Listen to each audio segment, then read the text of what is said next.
بۆ دووەم جار دادگای تاوانەکانی هەولێر دادگایی هەر یەک لە مامۆستا بەدەلبەرواری و ئومێد بەرۆشکی کە دوان لە دەستگیرکراوانی بادینانن دواخست.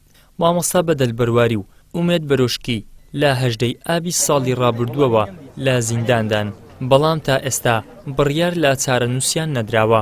بڕیار بوو یەکەم دانیشتنی دادگایەکەیان لە ڕۆژی 29 تەمموزی ئەم ساڵ باڕێوە بچێت، بەڵام ئەو کاتیش دادگایەکە دواخرا. لە ناو زیندان خنکان یعنی وەزیحان زۆر خراپە. کوڕی گەورەی مامۆستا بەدەلبەرواری دەڵێت ساڵ و مانگێکە باوکم گیراوە، لەو ماوەیەشدا تەنها 2 جار بینیومە و یەک جاریش لە نزیکەوە قسەم لەگەڵی کردووە. دەشڵێت باوکم لە بەردەم دادوەران مانگرتنی تامردنی ڕاگەیاندووە، هاوکات کە سوکاری بەشێکی دیکە لە گیراوان ناڕزایەتی لەو ئاراستە یاساییە دەردەبڕن کە دادگا پێیدا تێپەڕ دەبێت. داوامان ئەوەیە با بەس بێت. یەکەم مانکە باوکم دەستگیرکرا بەڵاشکایی پێمان وت ئەگەر بەڵگێکتان هەیە کە تاوانبارە بیدەنە دادگا، بەڵام بەڵگەکان با قانونی بن، یعنی نەک ئەوەی دروست کرابن. حاکمەکە وتی دادگاکە دوا خراب بوو 12 مانگی 10 وتیان باوکت وت جنابی حاکم من مانگرتن ئەکەم تا مردن. دۆخی تەندروستیان نەباشە والله نەباشە نەمانە دیتە مانوانەکە ئەم چینە ژوور بەمانێ محکەمە شنی سەعەت نەهۆ 20 شنی محکمە دەرگەی محکمە ئاتەڤەکردنەوە چه دەولەتە هەیە نەهۆ 20 شنی دەرگەی دادگەهی بێتەڤەکردنی نین ئەڤەل شەعردا.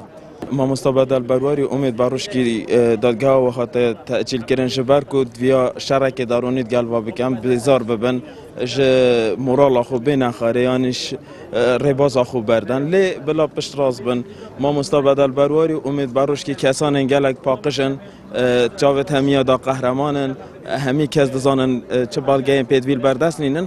تا ئێستا 15 وادا بۆ دانیشتنی دادگا لەسەر کەیسی گیراوانی بادینان دانراوە، بەڵام تەنها یەک دانیشتن باڕێوە چووە.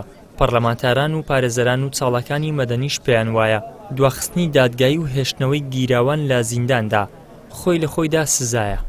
بەوتەی پارێزەرانیش دادگا کەوتۆتە نێوان 2 بەرداشەوە کە بەو هۆیەوە ناتوانێت ڕۆڵی یاسایی خۆی ببینێت.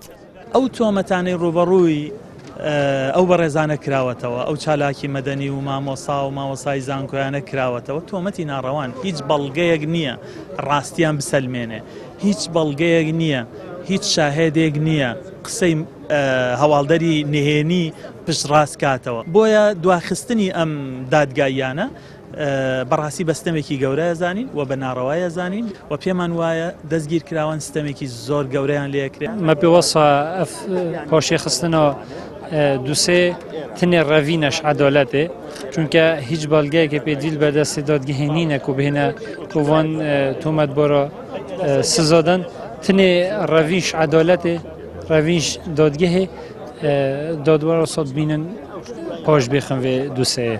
دادگایەکی عادیلانە نییە، ئەوە لە حکومدرانی پێشەوانە بۆمان دیار بوو، بەرداوامیش بوومان دیار بیت و بۆ هەموو خەڵکی کوردستان کە هیچ دادگایەکی عادیلانە لە وڵاتە نییە.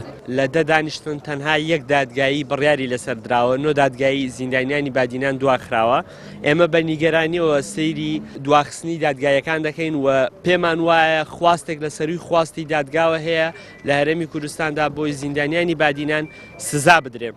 ئەو زیندانیانە هەر بەهێشتنەوەیان لە ناو زینداندا سزا دەدرێت. بۆ ئێمە پێمان وایە دەبێت بڕیارێک بە زووترین کات لەو بارەوە بدرێەوە بتوانن ئەو زیندانیانە بە خانەوادەکانیان شاد ببنەوە.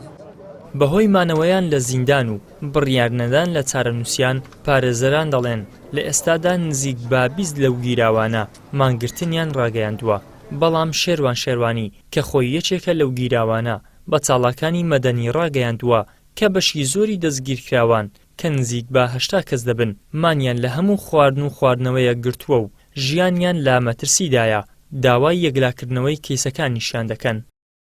ئیدریس محەممەد، کەناڵی ئاسمانی پێام، هەولێر.